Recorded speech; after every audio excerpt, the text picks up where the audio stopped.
Hey, this is Sue Greenwald here with Awakened Stories. I'm here today with my good friend Daniel James. Hey, Daniel, how are you? Wonderful, excellent, magical. Yay, yay, yay. For those of you that have been following my channel, I've interviewed Daniel maybe 4 times about his cool, unusual, interesting, fabulous experiences.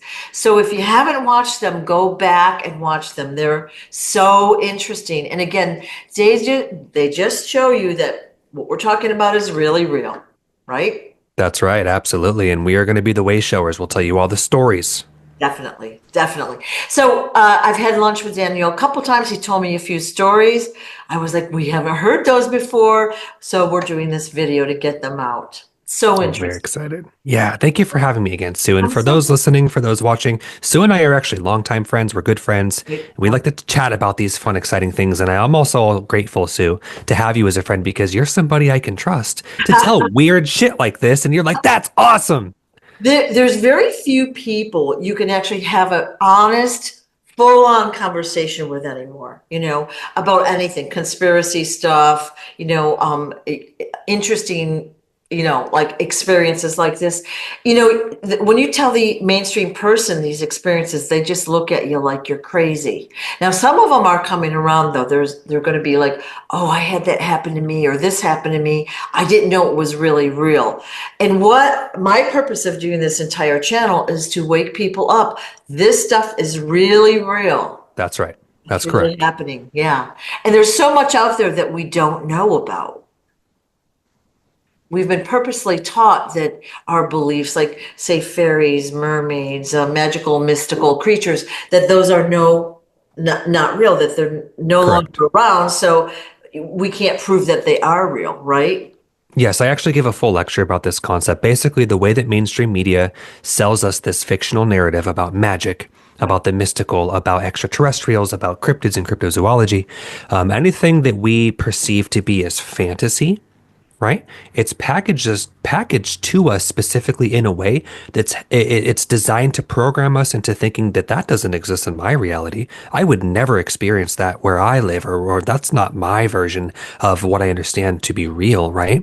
And that drives our attention and the traffic away from the fact that it actually is. Right, right. There you have it. And like a lot of times we feel like where we are, well, maybe they saw that over there, but we don't have whatever over here. Hmm. Untrue.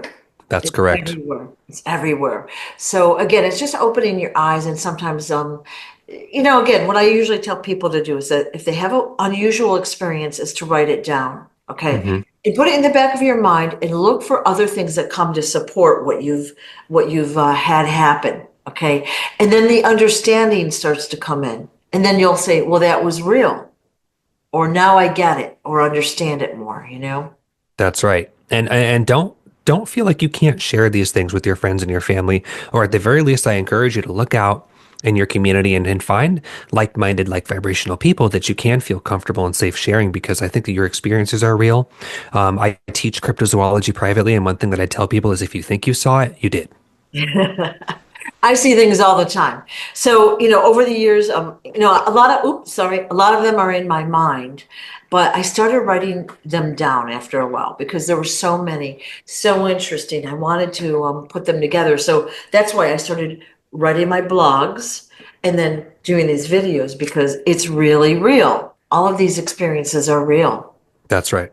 Yeah. And I appreciate you creating a platform and a Yeah. safe place for people like myself to share their stories in a way that we know is unbridled and all of the magic is safe. So exciting. Yes.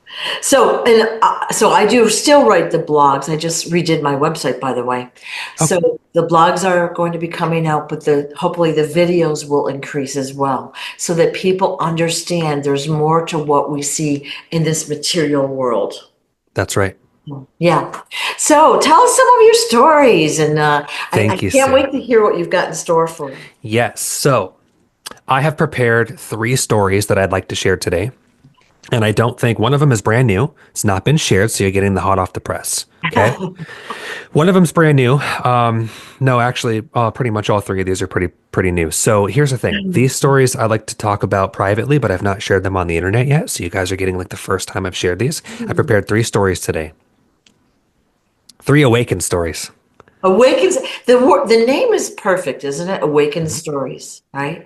That can pertain to so much truth and disclosure events, like the conspiracy stuff, if you will, as well as the supernatural slash mystical, whatever you want to call it.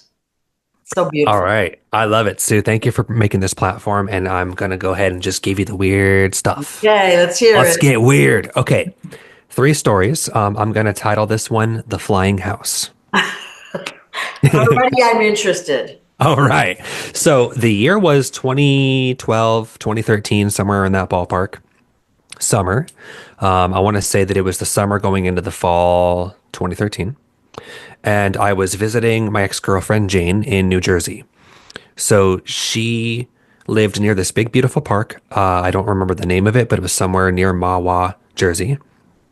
And it had one of those big man-made lakes that actually is fed by a creek or a little river, like a small little river that actually comes out of the woods, but then it goes into like, somewhat of a man-made pond lake thing.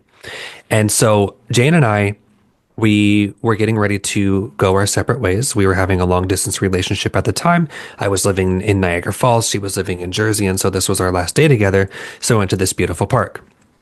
And so it's about golden hour, sunset, and we found this cute little spot where you can walk down along towards right where the mouth of this little small little creek meets the giant lake, and you can sit there and just like be right along the water, and it's pretty private. And so Jane and I are sitting there, and we're being romantic, and we're sad because we have to go our separate ways.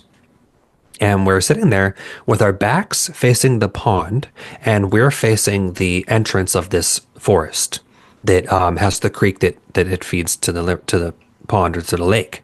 And we're sitting there, and we're just kind of chatting and talking, and we were daydreaming about like fun little fantasy ideas, like what would you do if this happened? What would you do if that happened?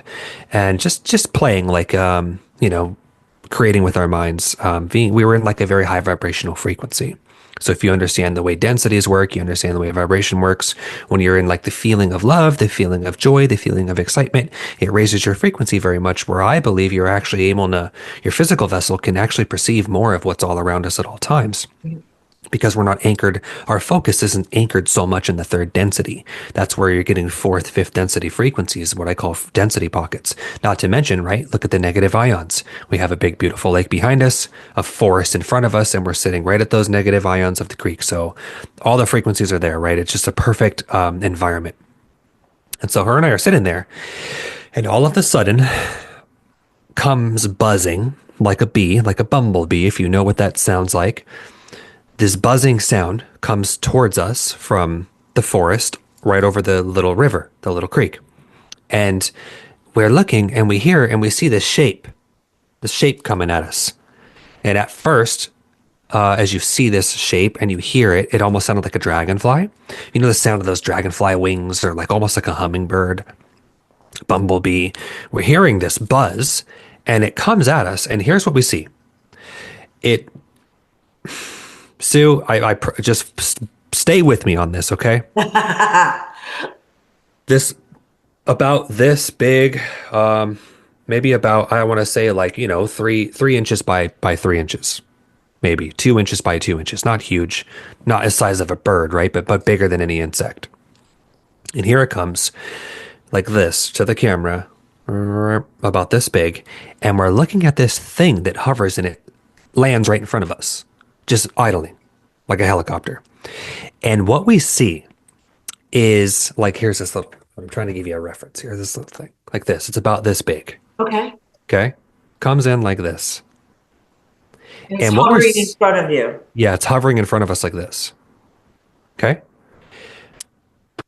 It's a small little house that looks organic. It looks like it was carved out of maybe clay or maybe even carved out of wood. It's like a little house, a very organic material. And on it is these two levels.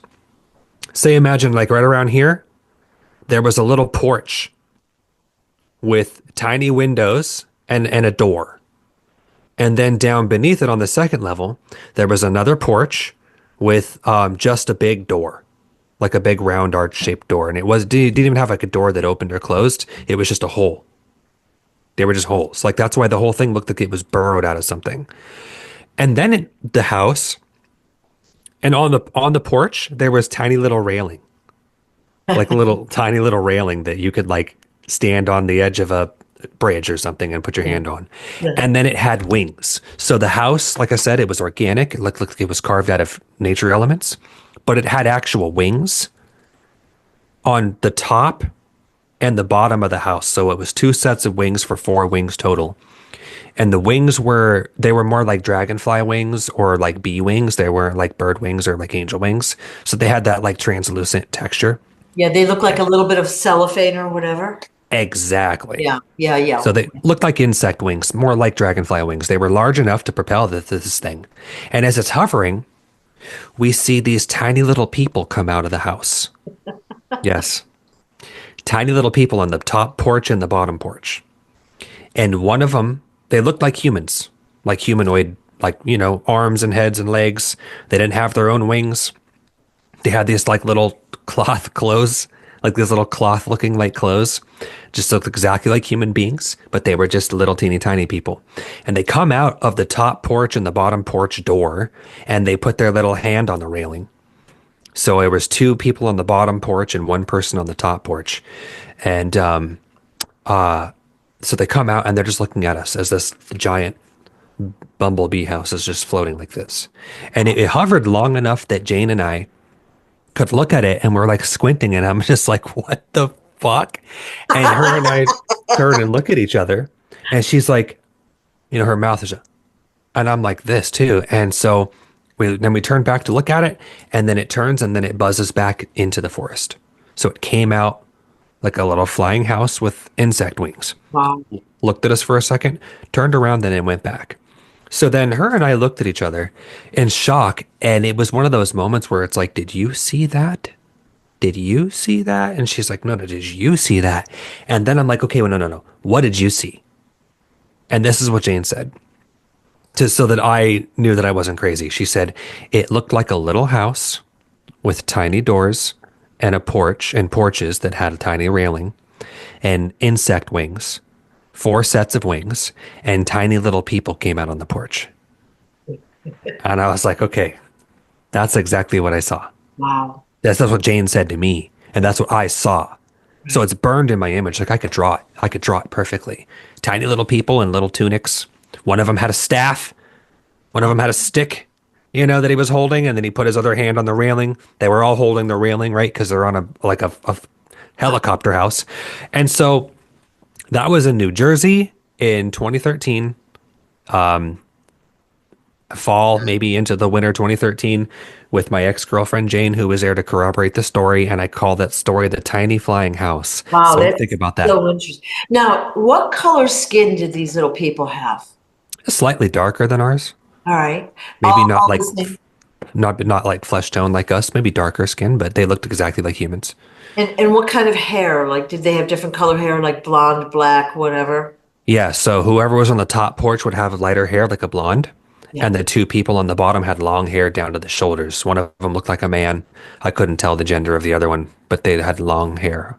So they had clothes on, but they didn't have wings. They didn't have their own wings. The house had wings. The house had wings and they looked like insect wings, but the house didn't look like a bug. It didn't look like a giant bee. It didn't have like a bee face. No, it was just a physical, like looked like clay, maybe, Yeah. or wood with actual insect wings. Who knows what their science is like? Who knows what their technology is like? Little pixie people. Well, what I was thinking, if there was three people in a house that size, like that doesn't seem like a lot of space inside. Do you know what I'm Mm-mm. saying? So perhaps it's one of those situations where you walk in and it's much bigger, it expands much bigger than what we would think it would be. Right. And that's oftentimes the way things work, where it's like from the outside, you see one size, but as you go inside, there might be a density pocket in there where it opens up. Yeah. But another sense that I got was it wasn't even a livable space. What if it was literally just a transportation vehicle? Wow. Yeah. So they don't need a lot of room in there. Yeah.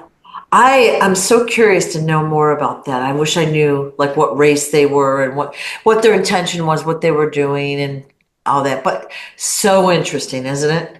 Yeah, I think that there are density pockets, particularly fourth density, Yeah. where we have these alternate frequency bands that are not third density where we live, and that's why we don't see them all the time.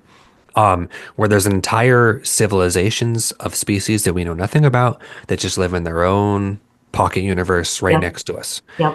Yeah.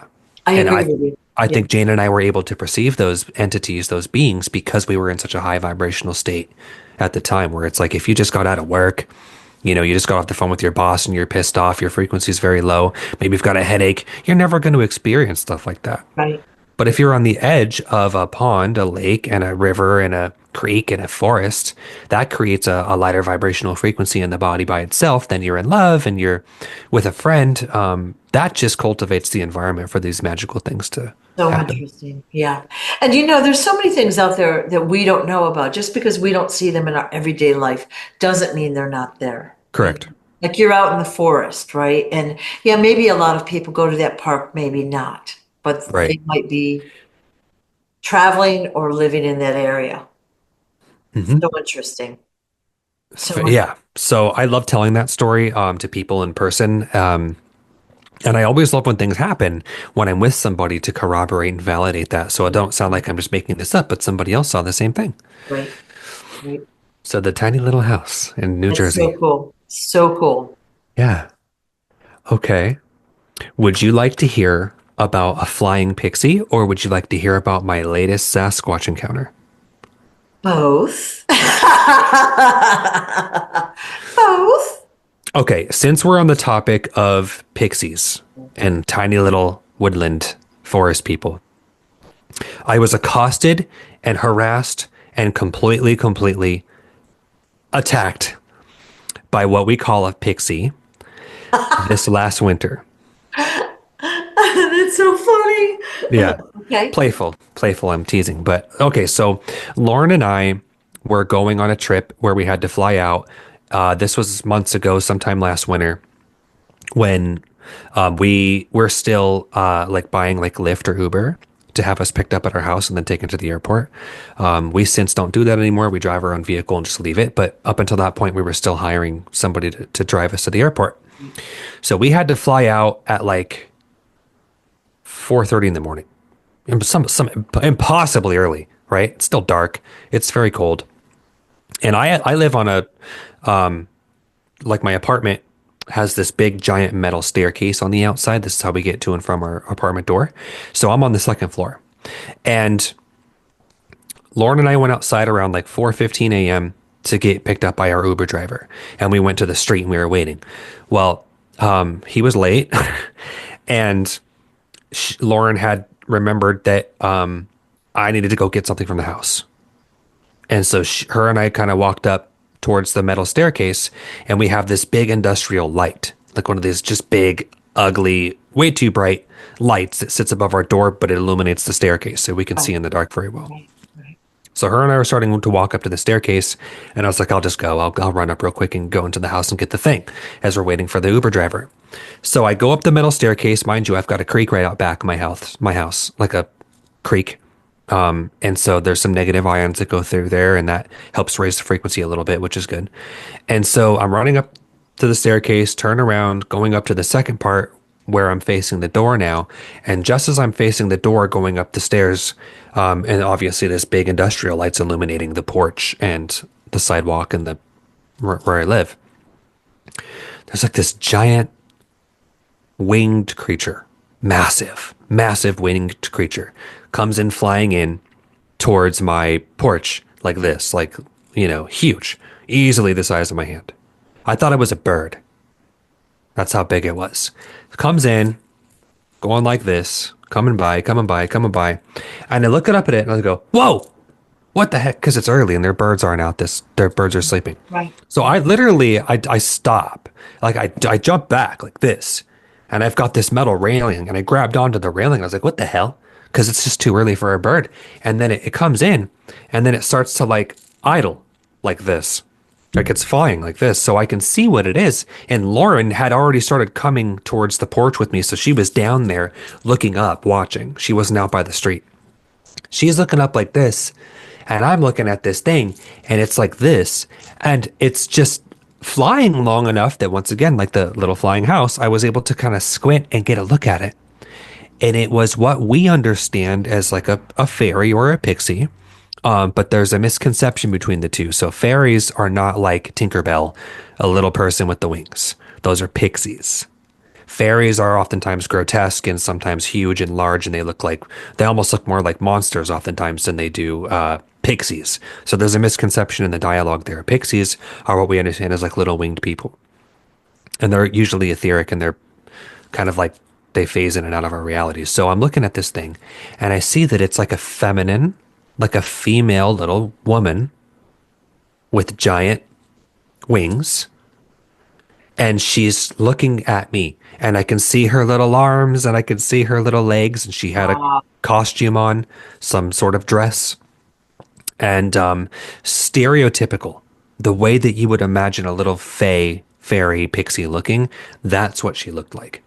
And she fucking swooped on me, man. She fucking dive bombed me. She's looking at right when I saw what she was. She came in. I was like, ah, ah, ah. It's like a cartoon. Lauren's watching this whole thing. And she's going like this, the fairy. And I'm like, ah, Lauren, help. It's a fairy. Help me, help me. And I'm like in shock because it's like when your brain sees the thing and you're trying to accept that it is what you know it to be, you have a moment of what's called as cognitive dissonance, Right, right. where your brain, it doesn't know.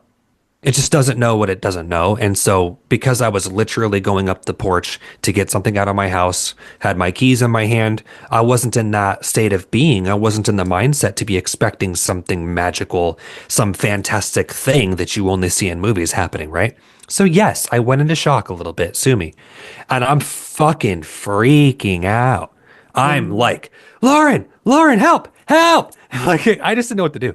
Because, like, I'm prepared for these things, right? I mean, I work with extraterrestrials. You'd think I'd have my shit together. But I was like a little kid, right? And I was just like, ah. So it comes in, and then here's what happens. This whole thing only played out for like 10 seconds.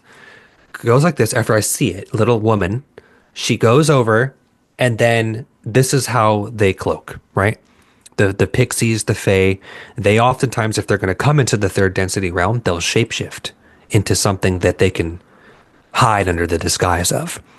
They can even be birds. Okay, I've known birds to just actually be like fae-like entities that will shapeshift. They can be small little things. Oftentimes, you're going to see them as insects. That's the most common thing they'll shapeshift into. So yes, I saw the little girl with wings. It was a person. It was not a bug. Lauren saw it. Lauren saw the whole thing happen, and she was laughing, by the way. She was laughing at me because I was hysterical. Okay, so then it goes in and it lands on the wall above my door, closer to the light. I was like, Lauren, it landed. Come over here. And so she comes up the stairs. We get closer to it. Okay, now this is where you're going to be like, oh, Daniel, you're overreacting. We saw a Luna moth on the door. That's what landed on the door and was attached or right above like the door and the house there, you know? So I'm looking at it. Lauren comes up and we're seeing this big, beautiful Luna moth, which was actually much smaller than the creature that had accosted me. Right, right, right. I was assaulted. So now it's a little Come on, get Luna moth. over it. I know, seriously, grow up. Yeah, yeah, So I got beat up by a girl, Sue. yeah. I'm kidding. So, okay, it was a small Luna moth, about half the size of this thing that approached me. Right. Think about like an action figure. You know, what are they like? 6, 7 inches, maybe? That's what I saw come up to me, and it hovered like this long enough for me to look at it. It wasn't a Luna moth, because I've seen those too. I've seen those multiple times. And it shape shifted from a pixie to a Luna moth. And this thing that was on the mounted to the wall was half the size of the creature that came to me. Interesting. Lauren saw the whole thing. So once again, I'm with somebody to corroborate the story. So Yep. we looked at it and okay, that's a Luna moth and it's beautiful, but it was half the size of this thing that came over. Right. And so I went in the house, got what I had to get, By the time we got back down to the stairs, the Uber driver was there. We got in and we drove away. So I think that this is a pretty magical experience. Now let's look at the synchronicities that led up to that happening. Lauren and I are excited to go on this trip. We have to leave at about 4:30 a.m. To get picked up by an Uber driver, which was just this the last time we ever hired a driver to pick us up because now we take our own vehicle to the airport and we leave it. So it was a unique circumstance that the gentleman was late. He was quite late. Then we realized we forgot something that we needed to go upstairs and get, which prompted me to go back up the stairs, back up to the thing, and saw the creature, came downstairs just in time for the gentleman to get there to pick us up, and now we go off to the thing. Now, here's the last little thing I'll tell you. We had just suffered a major storm that caused the creek behind my house to flood, where the water came up above the land and the water was going into the street. Fortunately, I live on the second floor because a lot of the properties around where I live got flooded and water damaged terribly. Yeah. Some of the residentials on this street got totally destroyed. So, but I live upstairs above a concrete steel building. I was completely safe. But it makes you wonder, Sue. It makes you wonder if there are creatures and entities that do live in and out of our density and their density and come into our physical realm, the way that a flood can disrupt nature. Right, right. And so this Pixie entity, this was the day after the flooding had just gone down. The storm was like maybe 2-3 days ago, and the flooding was just going down off the street. So obviously nature was disrupted, and I think that cultivated an experience, an environment where the disruption maybe draws some of these creatures out. And then I'm going on a trip first thing in the morning. Uber driver was late. Oh, I forgot something upstairs. Let me go get it. Pixie shows up. There you have it. Beautiful experience. Beautiful. So, what color skin did this person have? Like ours. Yeah. And Yep. she had basically wings, Yep. translucent, like we talked about before, like insect wings still. Yep. Okay. But they were maybe like not exactly opaque. Like here's a crystal, right? This is what insect wings kind of look like when they're Yeah. fluttering. Yeah. It was a little more dense than this, almost like slightly whiter, Okay. but still had that shiny texture. Okay. And what color hair? Do you remember that? Uh, Kind of like silver, Oh, like cool. gray hair. Yeah. And she was And, a woman. Like I could tell it was a woman and not a man. and what kind of a dress or like color or whatever or outfit? Um, it kind of matched her hair. So it was like lighter, like a white, almost like a fabric, like a cotton type. Okay. Yeah, and it didn't look like she had just sewn it together out of burlap. It looked nice. Interesting. Interesting. So I like it is interesting that she appeared at that moment, of course, at your door. And you but the fact that she like swooped you or Yeah, she dive bombed me. that was She was like interesting. playing with me, right? Like Ah, she's like, so let's say for example, she's here, right? yeah. And I'm like way down here. She was like, hey. And then she backed up and then she's like, hey. And then she backed up. That's how I could see everything. I mean, I saw her little legs and her little shoes and stuff. I was cooked. My brain, I couldn't because it just wasn't an insect. It wasn't a Right, bird. It right. was the size of a bird, but it was like a little person, a little female. Interesting, interesting. Yeah. So it's interesting how many different like I don't know, kinds of fairies, pixies, whatever you want to call them, there are. Yeah. I saw one in Sedona about maybe 3 years ago. We might have already talked about this, but I want go down to the Oak Creek to Oak Creek Crossing, Okay. Red Rock Crossing Park. Sorry, to swim. I used to do that every day, and I go to this one spot that I love. It's kind of like a little waterfall there, and there's a bend, and I like to float and just swim. And the hummingbirds hover me all the time. Yep. So many hummingbirds in Sedona. So there, I'll float and I'll look up and see the hummingbirds, and it's just so uplifting, right? So I go there and I was doing that, and on this particular occasion, I see something above me, but it's not a hummingbird, and I see it moving really fast. So I stand up And I look and it lands over on a pile of rocks, maybe 6 feet away. And it's probably about this big, which is, Couple inches, right? yeah, maybe 3 inches. Okay. Like, Yeah. all right. So it stands up. It's a humanoid, and it stands on the rock, and it was kind of like whitish, silver, Like a transparent. silver-ish. Yeah. And it was like moving so fast. I'm like, oh my God, right? Now my phone is on the bank. So it's gonna take, by the time I get up, blah, blah, blah, blah, blah, turn the phone on, I'm gonna miss it. So I just stood there. Yeah, So I stood that's the on the play, by rock. the way. Everybody listen to what Sue just said, okay? Grow the fuck up. You don't need to grab your fucking cell phone and just shove your phone in its face.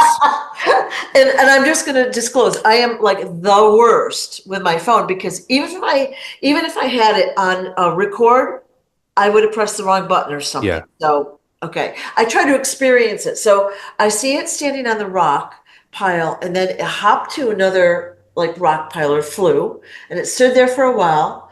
And I'm like, oh my God, a fairy in my head. Oh my God, right. Ah. And then it hovered a bit and then it took off like really fast. So that was really exciting. That's awesome. And Really that exciting. corroborates in alignment to what my story. Like Yeah. you can, Yeah. in the moment, it's okay. I accept that you can have some hysteria. You can be excited, right? You could be a little animated, Well, I didn't really get close enough to see clothes, shoes, or whatever, but it but you was could like see its little shape, right? You could tell that it had arms shape. and legs. That's what we're telling you guys, Yeah, yeah, right? I took 100% believe you. You absolutely saw the thing that you thought you did. yeah, yeah.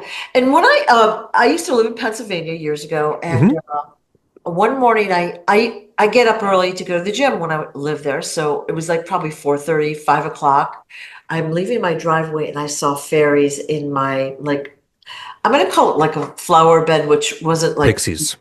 yeah, like I saw some things in the grass shooting out of the grass when I was pulling out. So that was cool. And they were so fast. It was like a bird is fast, but these were much faster. So I knew exactly what it was at the time. Very cool. It's unmistakable, right? Because when you know the shape and the behavior is different, Yeah, you yeah, know it's not an animal, it's not a bird, it's not an insect, it's not a yeah. butterfly. By the way, guys, I apologize. I just remembered. The trip that I was going on was Connecticut in May. Oh, I had a job in Connecticut to go do a commercial for a spiritual retreat. It was that morning that we were flying out at 4:30 a.m., 4 a.m. So I just wanted to say that because I could not remember for the life of me like what that trip was. But it was May 2004 and we were going to film a spiritual retreat about aliens. And I feel like that's a good cultivates a good vibrational excitement to experience magic. 2024, you mean, right? 24. Last year. Yeah. Yeah. 2024 Yeah. Connecticut alien commercial. There you have it. Awesome, awesome. Yeah, so fairies are real, or Yes, they are. you call them Pixies. pixies, whatever. They're really real. One other time, years ago, I was in Pennsylvania, maybe I'm going to say like roughly 12, 13 years ago. I was out and it was a beautiful, like probably spring, early summer night. And I was with a group of friends. We were having a great time, right? So I was on my way home and I just walk in the door. My friend says, "Look outside." Right? So I looked, I had a big picture window where I lived, and I looked, and I've never seen anything like it ever. So see how the stars in your background, they're so thick on that background? That's what I saw, fairies. Hmm. Outside my window. There Cluster was of them. like in, I don't know, maybe a 20-foot square thing, there were thousands of them. And they were like lit up and they were just floating and flying around. And of course, you know, we did have phones back then with cameras, but that wasn't even a thought then. We weren't so attached to our phones that like we are now, but it was stunning. And I just stood there for a really long time watching them. All right. So the next night, beautiful weather, same situation. They weren't there. It was just regular. Ah. Yeah. So it was, I don't know what happened, but there were so many, so many. You know, it begets the question where it's like, okay, this is maybe your second or two times you've had pixie encounters. Oh, yeah.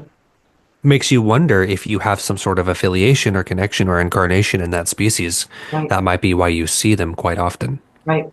And also in that particular house where, the window was backed to a little strip of woods. So, I'm going to say it was maybe 50 to 100 feet thick. And there was a strip of like wild woods, trees and stuff.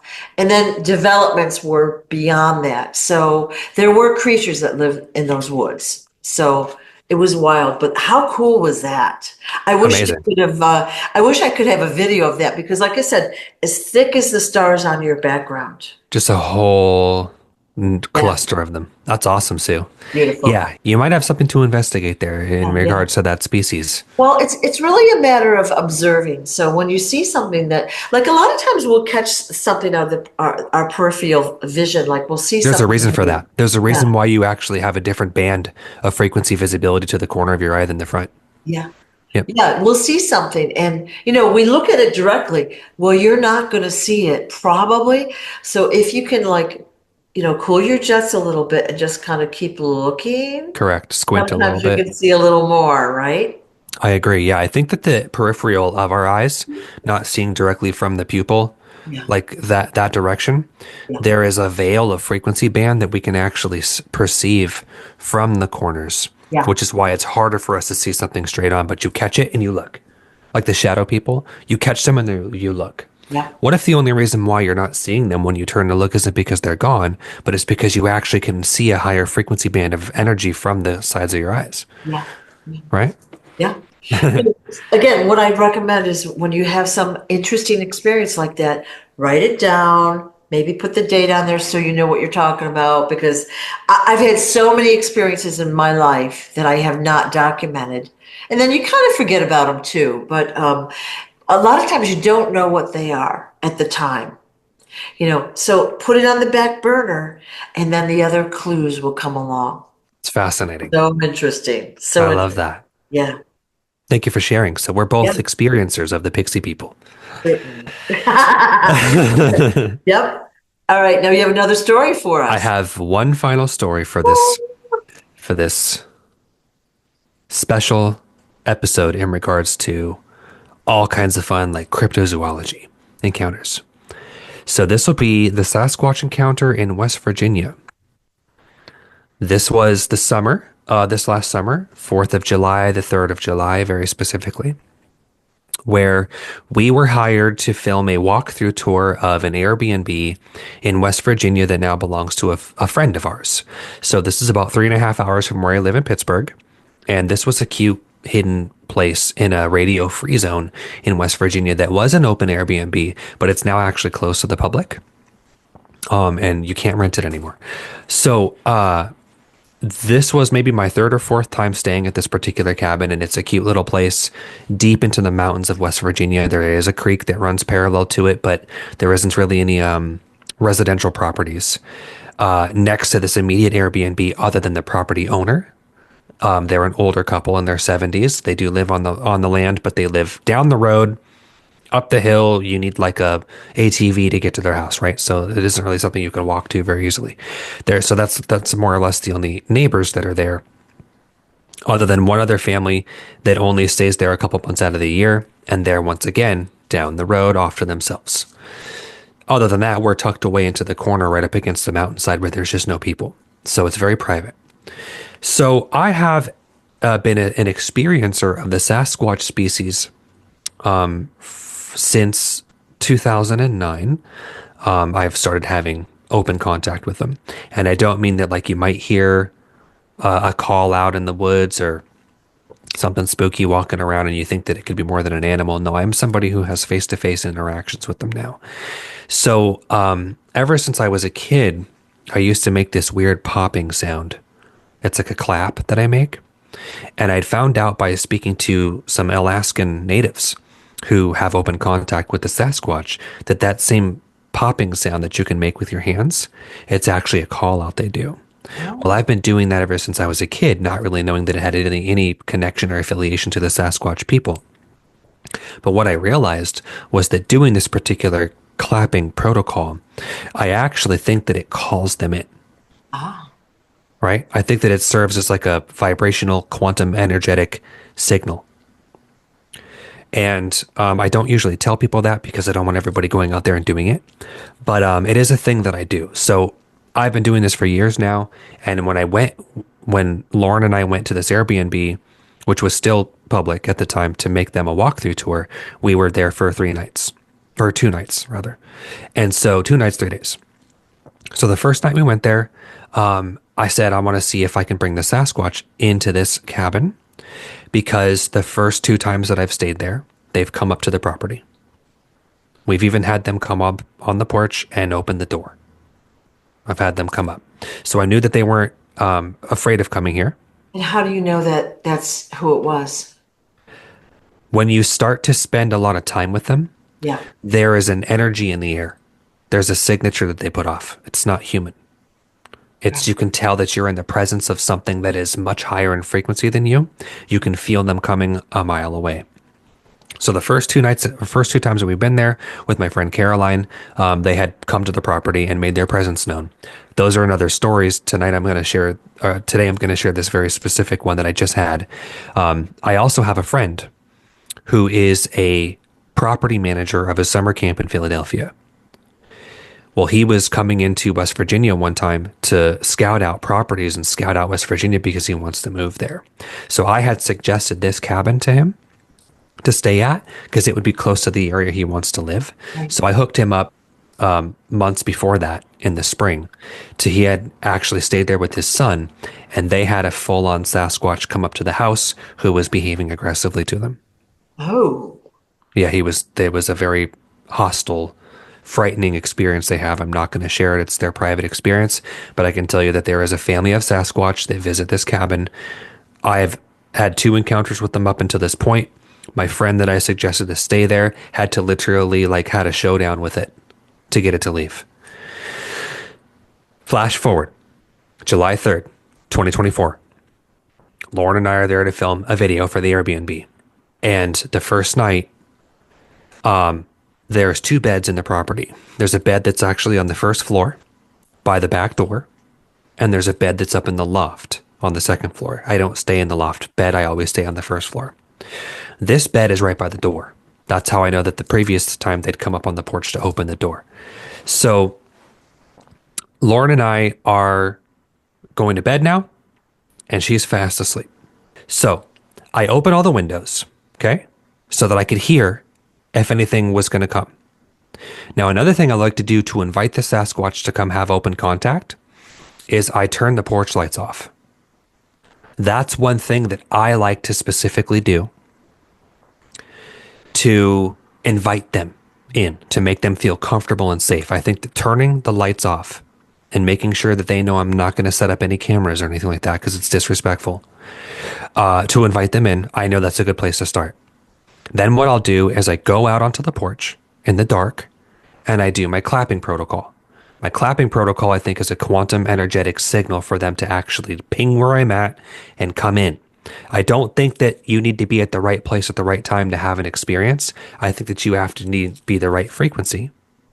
You need to be of the right mind and heart to open contact. And then you have to do some things to create a space that they want to be to. If you follow those steps, they can just show up. You don't need to get lucky and then a family of Sasquatch are just passing by your cabin one night. Right? If it's going to happen, they'll be there. Just you have to stretch your understanding of physics. Okay? Do the steps and they can show up. So I did that protocol, shut the lights off, cracked all the windows and did my popping protocol on the porch. And then I come inside. Lauren and I go to sleep. We're staying on the first floor on the bed that's down in the living room, and she's asleep, and I stayed up for a while.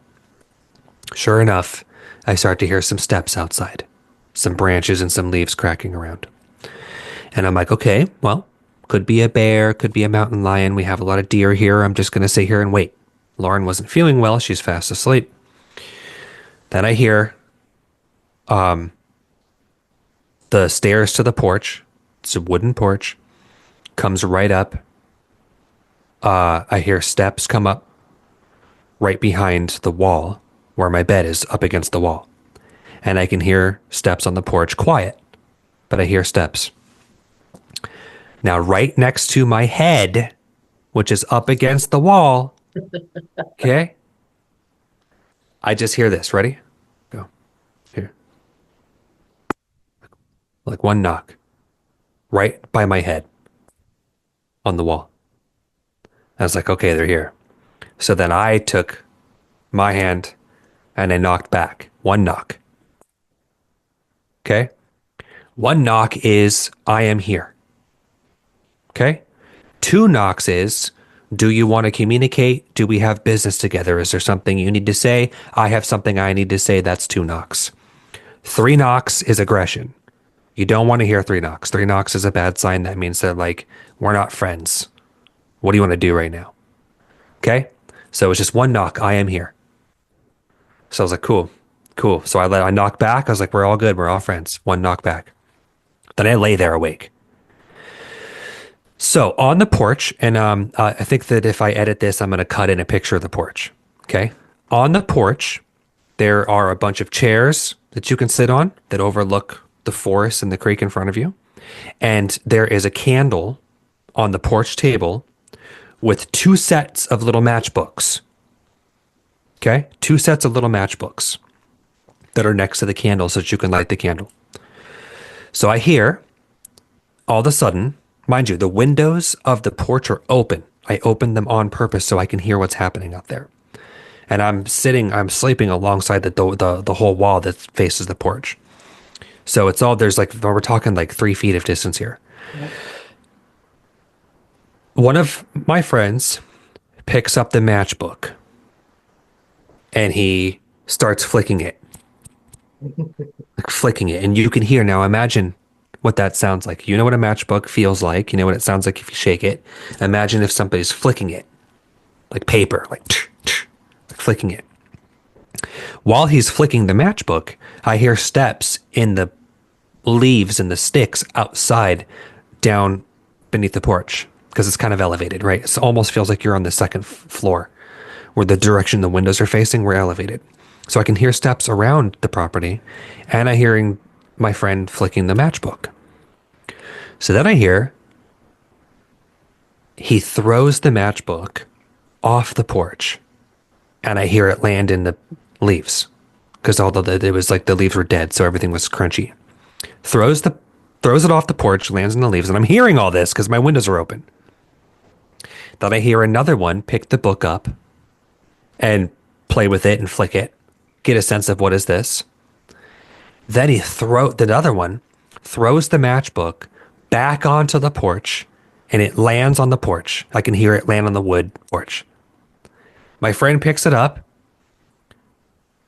knocks it around a little bit, and then the sound stops.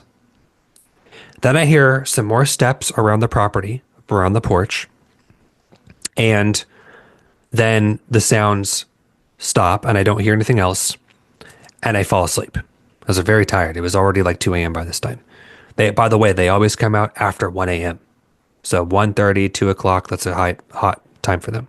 So I fall asleep. The next day, Lauren and I come out on the porch to inspect. I'm just looking around to see if there's anything has changed or different than the way that I left it the day before. Here's what I noticed. I had taken the matches and lit the candle previously. And I also had a cigar. So every once in a while, I'll smoke like a cigar for myself if I'm on vacation or something. I'm not like a cigarette smoker or anything like that. But once in a while, I'll have like a little clove. So I had used the matchbook the night before to light a clove cigar and light the candle. Well, what I did, and I remember doing this, was I just threw the matchbook willy-nilly down on the table. There was two of them. And I just threw them down opened, like the jacket was opened. But when we got out the next morning, the matchbooks were closed and tucked in properly so that they were sealed. And they were placed, the two of matchbooks were placed neatly underneath the candle. Not the way that I had left them the night before. I just tossed them on the table and they were opened. So they had put them back nice. So I knew definitively that that was my Sasquatch friends who had come to say hi. I know that without a shadow of a doubt for the following reasons. Number one, every time I've been there with my friend Caroline, they've come up to the house like this. My friend, whose name is Matt, he and his son stayed there a few months prior where they had an aggressive Sasquatch come up on the porch and they were having a full showdown where he drew his gun I mean, he brought a pistol. He had his gun pointed at the back door Ooh, because they had come out and they were yelling outside the house, and one of them was aggressively stomping on the porch, like you can imagine, like an 8 or 9 foot being that weighs hundreds and hundreds of pounds. About the weight he has, Sasquatch was slamming his foot down on the porch outside the door, and my friend Matt and his son were so scared that he had his gun pointed out the door. So they're going to behave differently to everybody that stays there if they come out at all, because you never know where someone's at in their life, what their level of consciousness is. Now, Matt's a believer in Sasquatch. He actually studies them, but I don't know that that particular person was very open to a peaceful experience. Whereas for me, I mean, for me, it's like friendship. right, So right. that was a whole thing. So I know that that happened just a few months before Lauren and I stayed there. And then I knew that if I went out there, which was my third or fourth trip at this cabin, if I shut the porch light off, put the cameras away, do my clapping protocol to let them know that I'm peaceful and that I'm here, that they would come. Then they comes, he knocks on the house, I knock back, they play on the porch, they go away. So now the second night was 4th of July. Okay. Lauren was very sick. She wasn't feeling well. And I knew she wasn't going to stay up late. So what I decided to do was I was like, okay, there's that one family that lives down the road, and they only stay here during the summer. Now, they were in town for 4th of July. So they host a 4th of July trip where they have fireworks. They do their own fireworks show down the road. And so the property owner invited me to go to dinner at their house for dinner and drinks to enjoy their fireworks show. And I knew, I said, oh shit, if you guys are going to do fireworks, they're not, my Sasquatch are not going to come back. They're not going to come back. So I just knew it in my heart that they weren't going to like the fireworks. So I go to the party, I have dinner, we have drinks, have a great time. I come home, Lauren goes to bed, I open all the windows, I put an audio recorder in the window with it open inside the screen and let it roll all night, let it record all night. And I waited up. I waited and waited and waited. And I never heard them come up to the porch. I never heard them make any noise. And so I went to sleep, woke up the next day, shut the audio recorder off, went outside, investigated, see if they had moved anything, if anything had changed, no presence whatsoever. So flash forward, I get home and I'm analyzing the audio, and I did hear what I would determine as being, say, for example, some stuff moving around and some things being touched. But it wasn't like this big definitive, like, hey, I am here, like it was the night before, because I don't think they like the fireworks. But I had no conclusive evidence of their presence the second night other than my audio recorders. Now, I've monitored and I've listened to the audio. I did find some things that I've timestamped that I think could be pretty interesting for you to hear if you'd like. So what I'll do is I will go through and I'll edit that audio and I'll put it on my YouTube channel. And you tell me if what you heard sounds like it could be something of interest to you in regards to activity outside the house. But I will say I did not record the first night. Ah, Now well, I'm that kicking was my myself. question. Yeah, yeah, yeah. I'm kicking myself, Sue. I did not record the audio the first night because I was kind of in production mode. We were there to do a job Yeah, to yeah, video record the property, and I just wasn't thinking about the Sasquatch that night, which is probably why they came too. Second night, I don't think they like the fireworks, so I didn't notice their presence before I'd fallen asleep. But I will put the audio that I recorded that second night on my YouTube channel, and you tell me if what you heard sounds like it could be a type of interaction. wow, wow. Hey, if you would send me that link, I I'll will. put it in the description below so people can listen. I think people would be Absolutely. very interested in hearing that. I will. Please send it to me.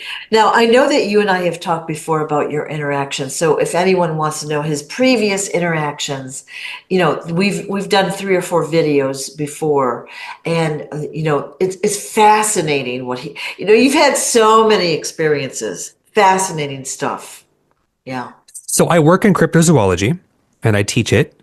And I think as a result of somebody who identifies very much as what you would call a starseed, that's an extraterrestrial being from another version of reality that is having a temporary human experience.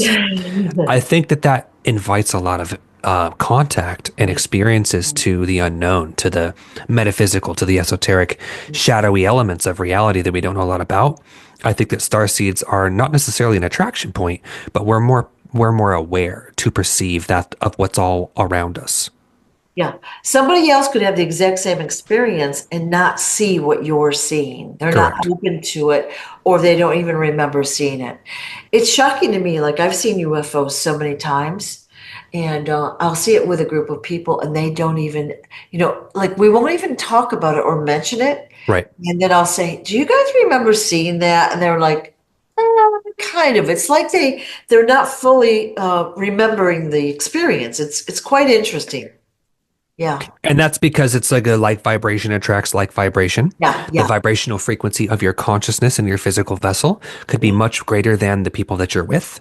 And so even if you're in the room or you're outside on an adventure with say four other people, yeah, you can be of the like vibration to physically perceive each other because you're third density beings, but you are still going to have your own level of consciousness.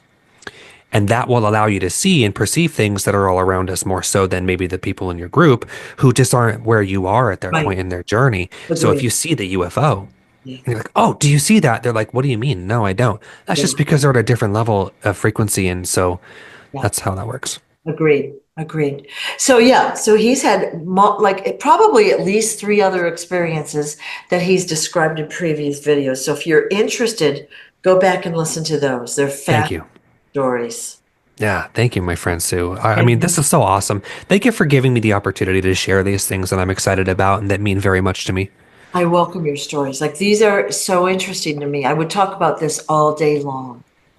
So interesting. And I've had a Bigfoot story as well. I had one outside my window in Sedona, and I That's right. want to ask you about the knock. So, I did write the dates down. I don't have them in my mind right now, and I wrote blogs about it and did videos about it. So I will put them out there. It's just a matter of like physical time, like doing it, right? Sure. But toward the end of the experience, so that Bigfoot came to me over a course of maybe 6 months. Yeah. He had a big, like a long picture window above my bed. I had cathedral ceilings, so probably a 6 foot long window, maybe 3 or 4 feet tall.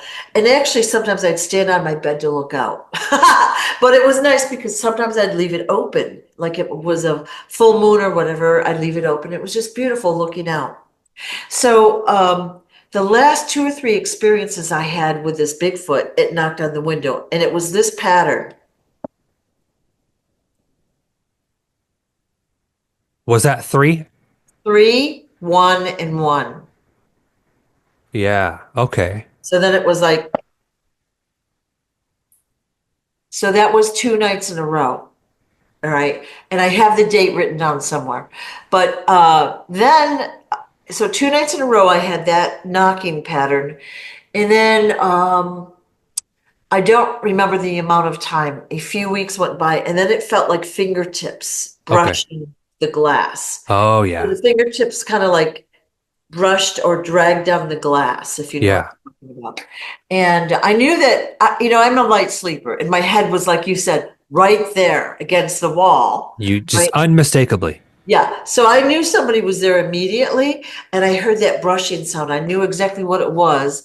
I wasn't sure what the intent was, of course. I got to the point where this Bigfoot had come to my bedroom window so often. I was also like kind of unafraid of it after a while. The first few times I was afraid, but then I thought I'm going to go out and just talk to him.